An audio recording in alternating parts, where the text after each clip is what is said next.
Welcome to Love Your Job, Love Your Life. Today, I've got the wonderful Matt Young with me.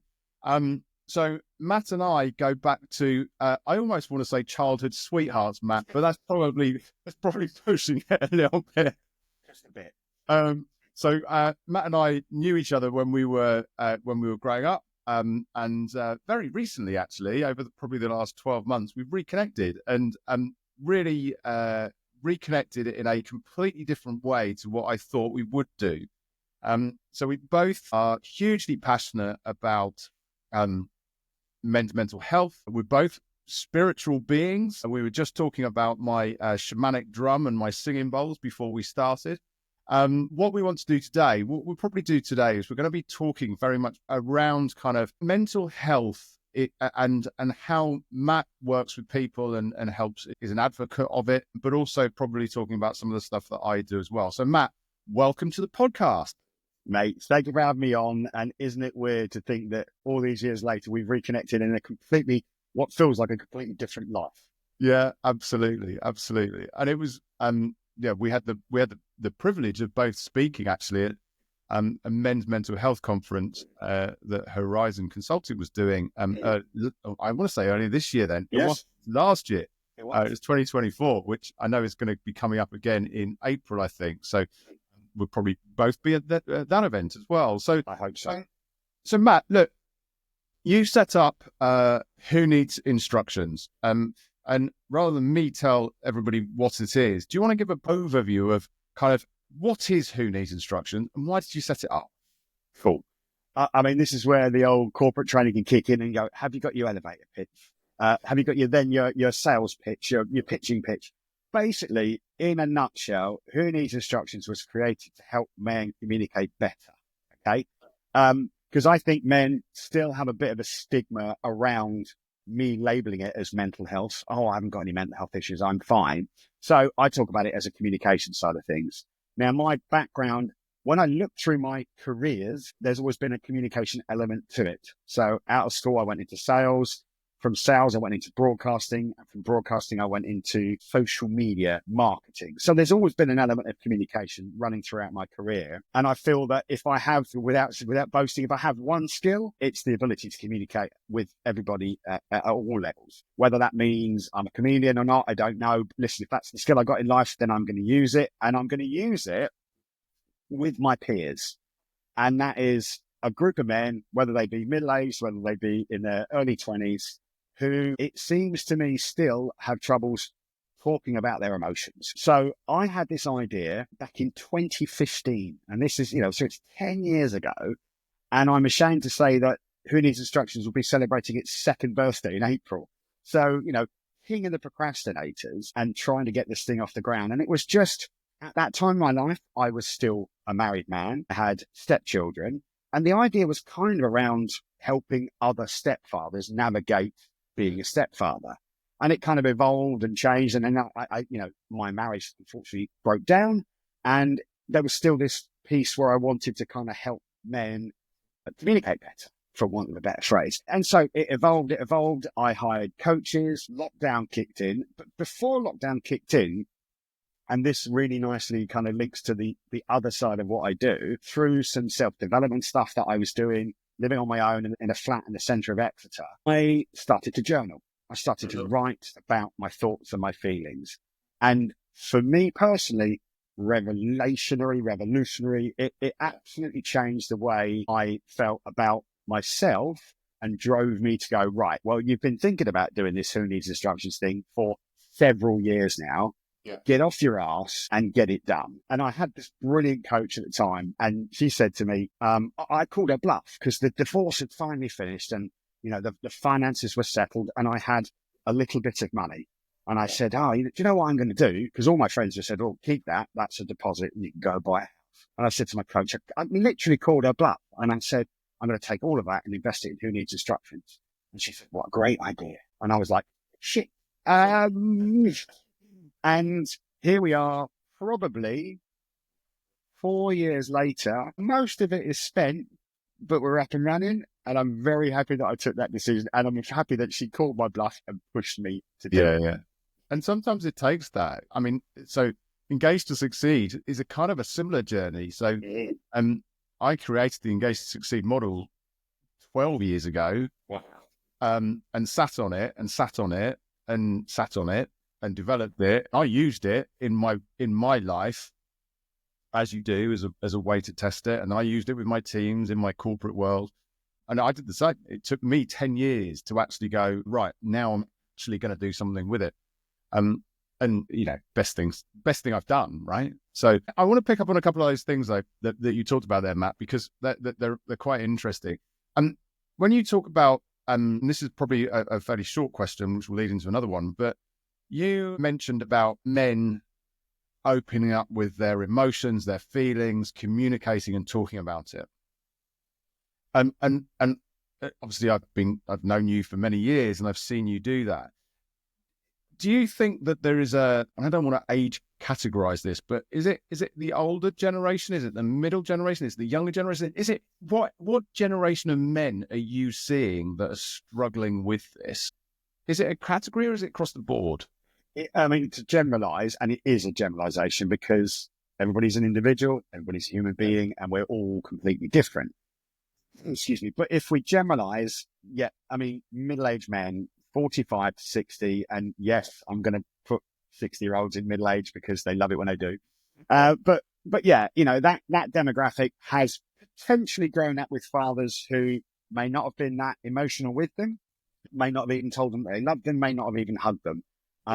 So, that creates a generation of guys who are modeling their father's behavior and potentially passing that on to the next generation. So we could have a bunch of kids in their late teens up to 30 years old who are also going to take on the traits of their father, who took on the traits of their father, so on and so forth. So really is across the board.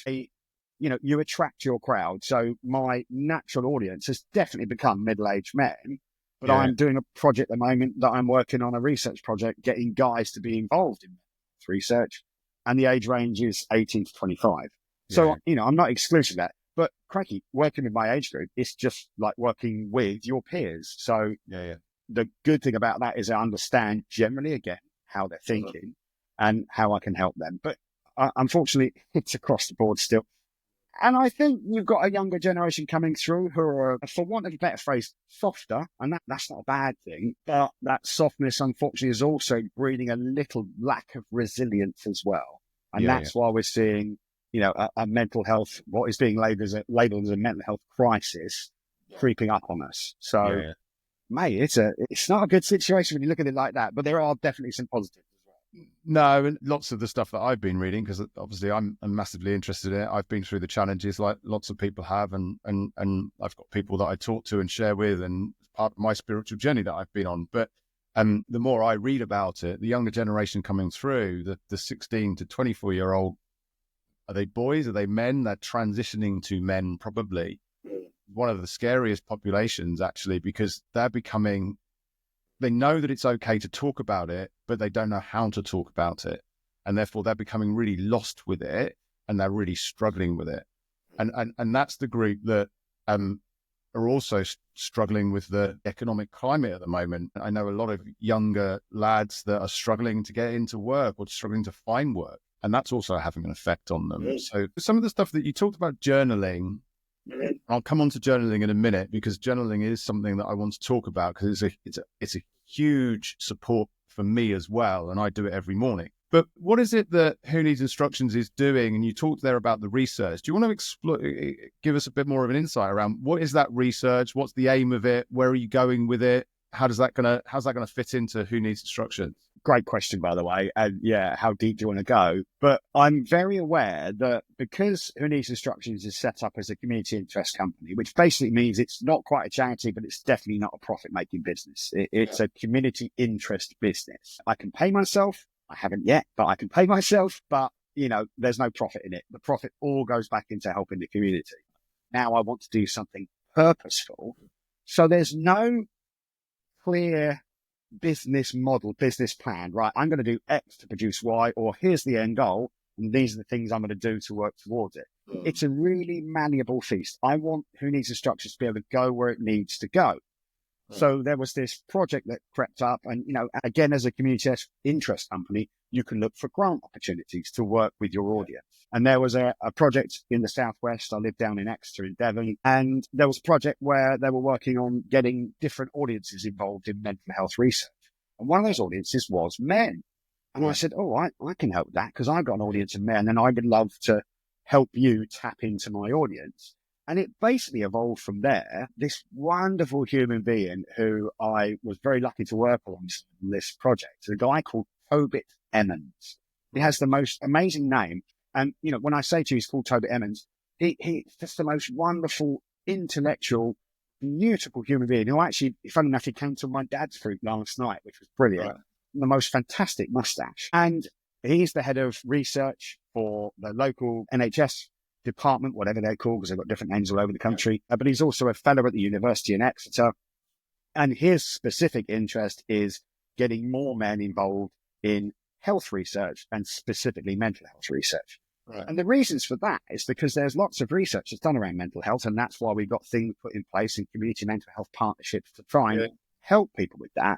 But because men aren't involved in the research, and it's men's fault, for want of a better phrase, again, that we're not involved, that all the outcomes aimed at women.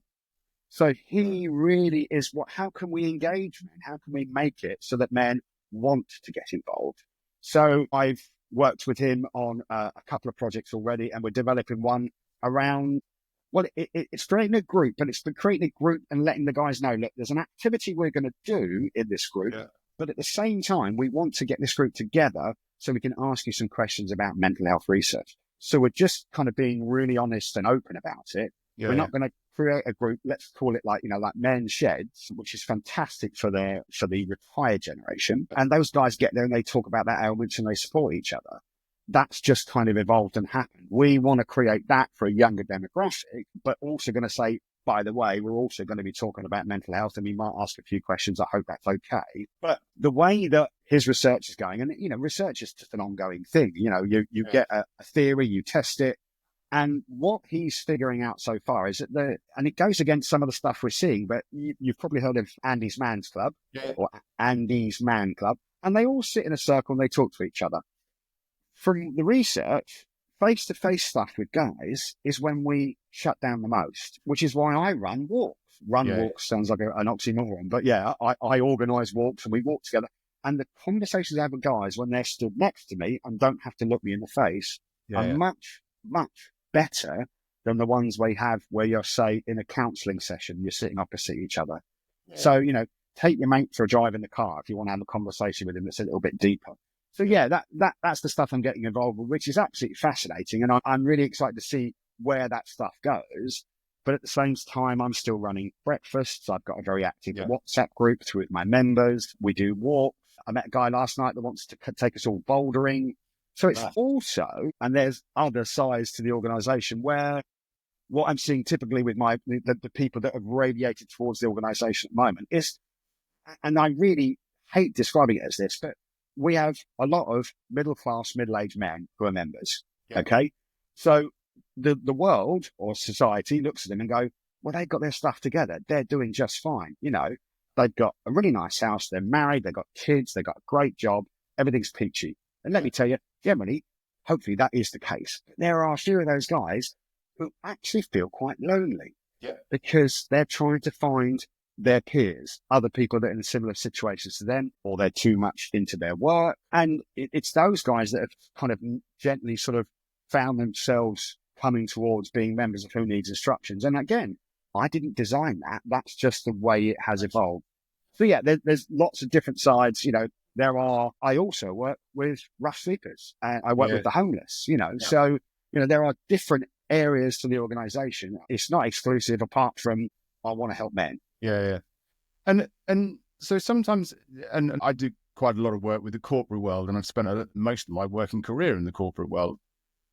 What the corporates tend to do, or what I've seen, and this is part of the reason as well why I set up Engage to Succeed from a coaching perspective, but what I've seen is very often people are trying to find the answer to the problem and say, this is what we need to do. So when we talk about, and let's use the words mental health. When we talk about mental health, organizations they're becoming a little bit scared of it because they don't really know how to tackle it and they don't really know what to do with it.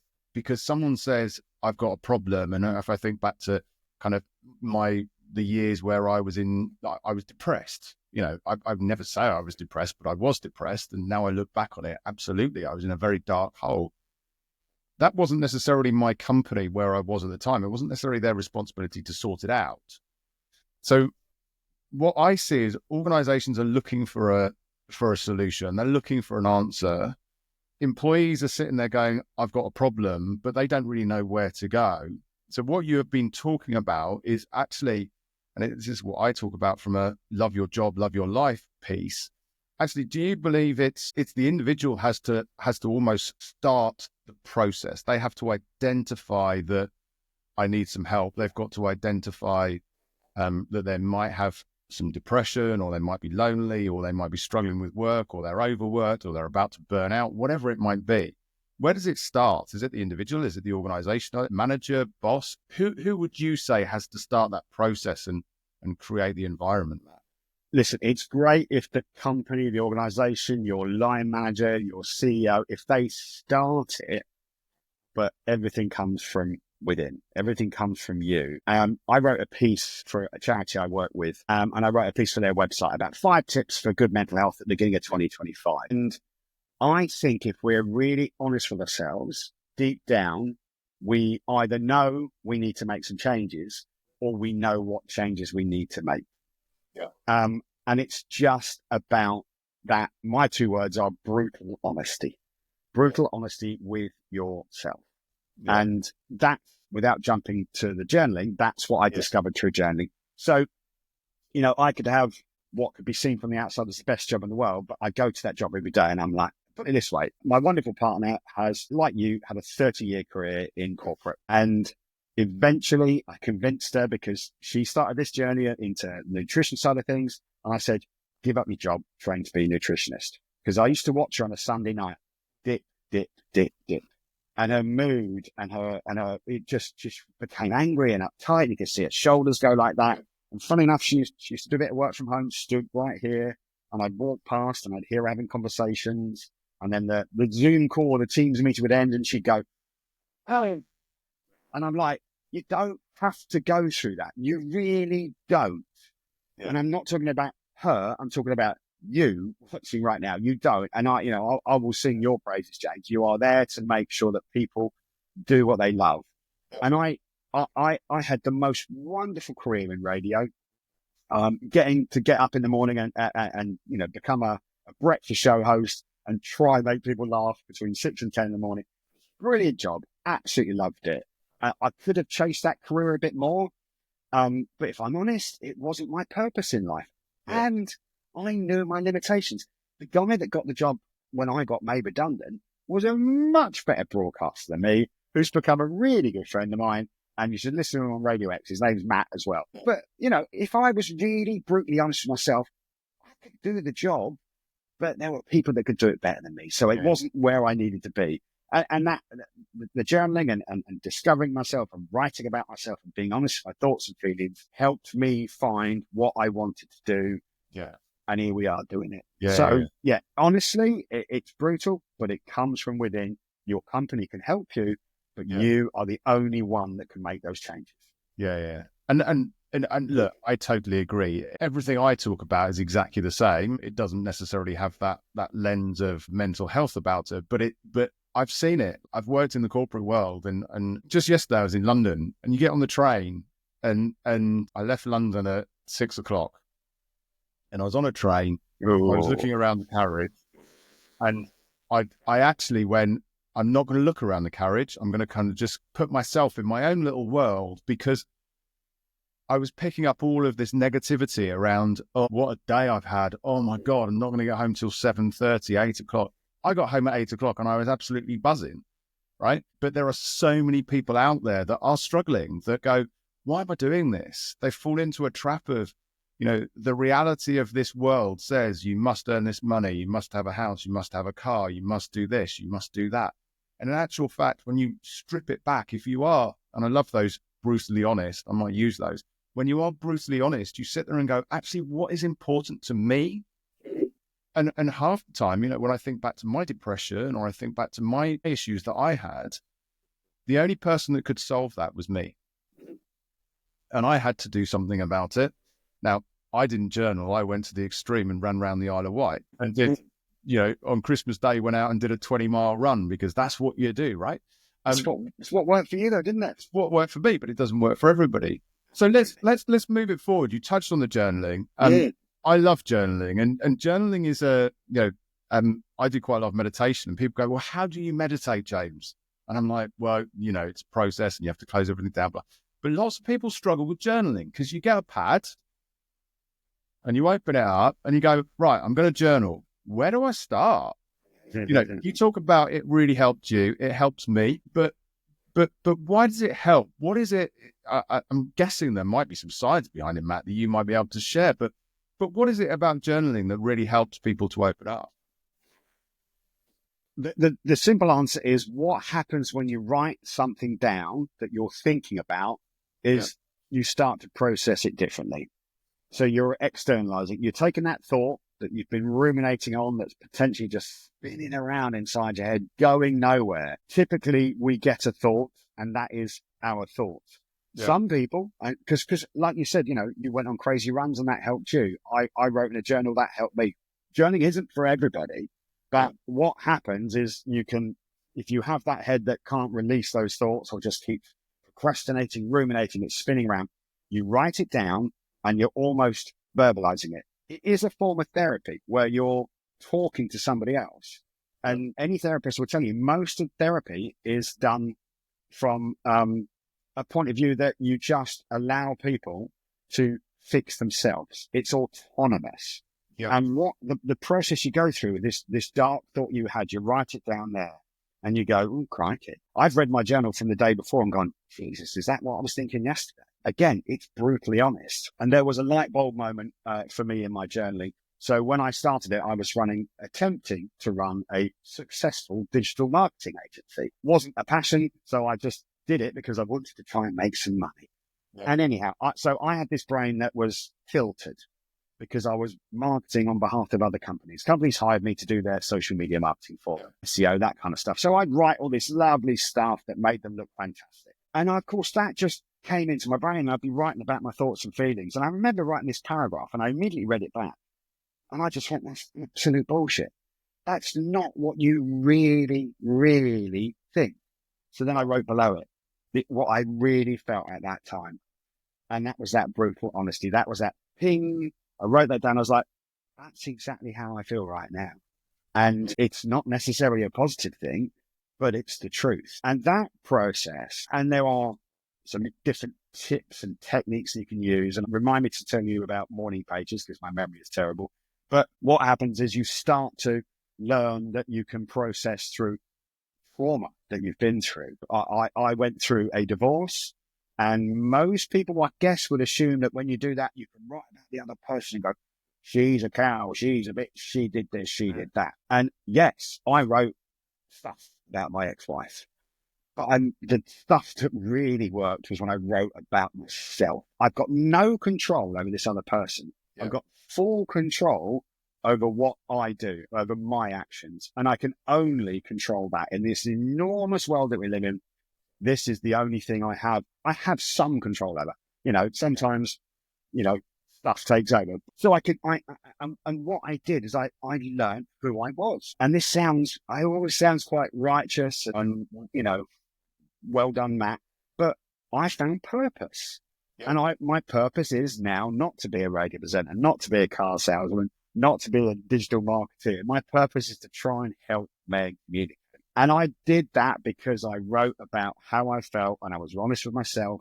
I wrote about my failings in life, and you get that stuff and you process through it. But there is a really positive side as well. You can set goals, you can wish for things, you can write about things, you can really process things so much differently. So yeah. And you didn't have to remind me, morning pages is probably the way that most people should start journaling. Okay. If you've never done it, if you don't know what to do, it's a really simple exercise. Feel free to Google it. It's not mine. It's somebody else's came up with it. but it's just 3 pages or 30 minutes of unconscious writing. If you write, I don't know what to write, that's the right thing to do.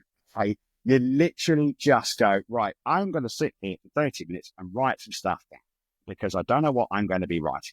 But I've been told if I do this, this is going to make me feel better. And that's genuinely where you start.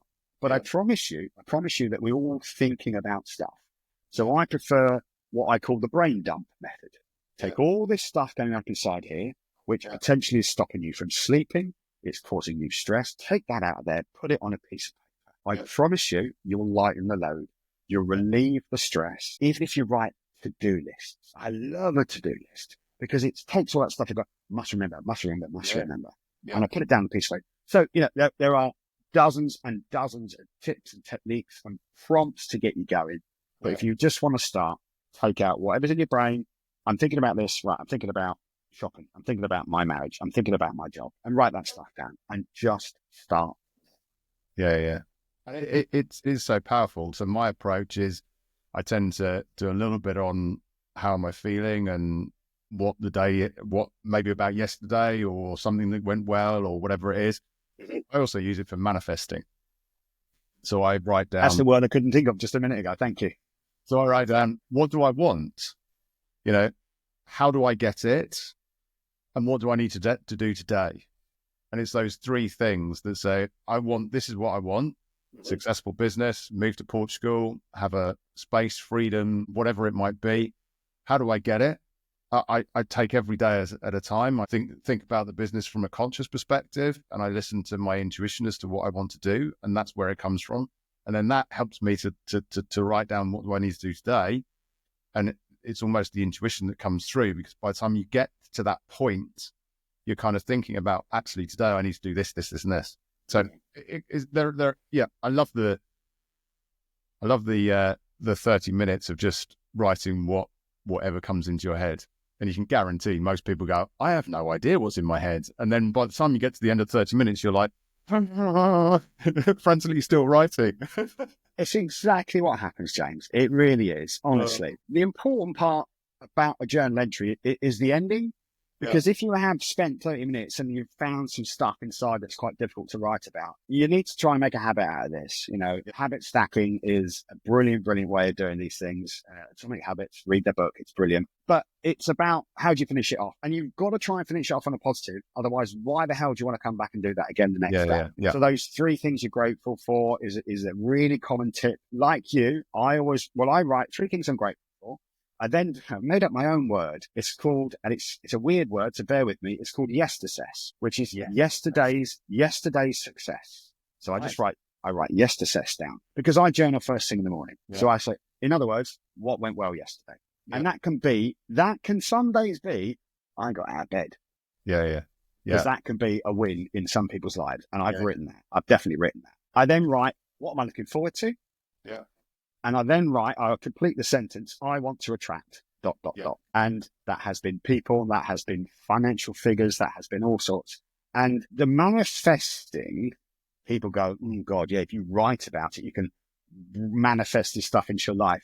Listen, if you're writing about it and you're creating that thing that you want, like you said, I want to move to Portugal, create that freedom. What you're doing by doing that is setting yourself on that path. And it is amazing. I tell you a really quick story about manifestation, which is kind of like the starting blocks of it. Me and my partner were driving back up to the southeast to come and visit family, back up to your neck of the woods. And as we're driving up there on the dear old A303, which is probably a road you're going to get very used to because you're going to come and visit your son who is now down here. Yeah. And there's a road as you drive back down towards Devon. It's a bend on the dual carriageway, comes from dual carriageway to single carriageway. It bends around the corner and there's this little lane that goes off. And because I've driven that road hundreds of times, I've always wondered, wouldn't it be great to come off that dual carriageway at 70 mile an hour, just hit that lane. There's a little hump back and we could fly up this lane. And what's up that lane? I mentioned this to my dear, fairly new at the time girlfriend. And she just kind of went, yeah, okay, yeah, fucking weirdo. Why do you think about stuff like that? Anyhow, didn't think any more of it. This is on the journey up there. Well, there's that lane. I pointed at it when we went past it. We were up there for 2 or 3 days. On the way home, we thought we're not going to get home in time to buy any food because it's going to be all the shops will be shut on a Sunday evening. let's book some dinner. So she went on Google Maps and just found the first pub that she could go to.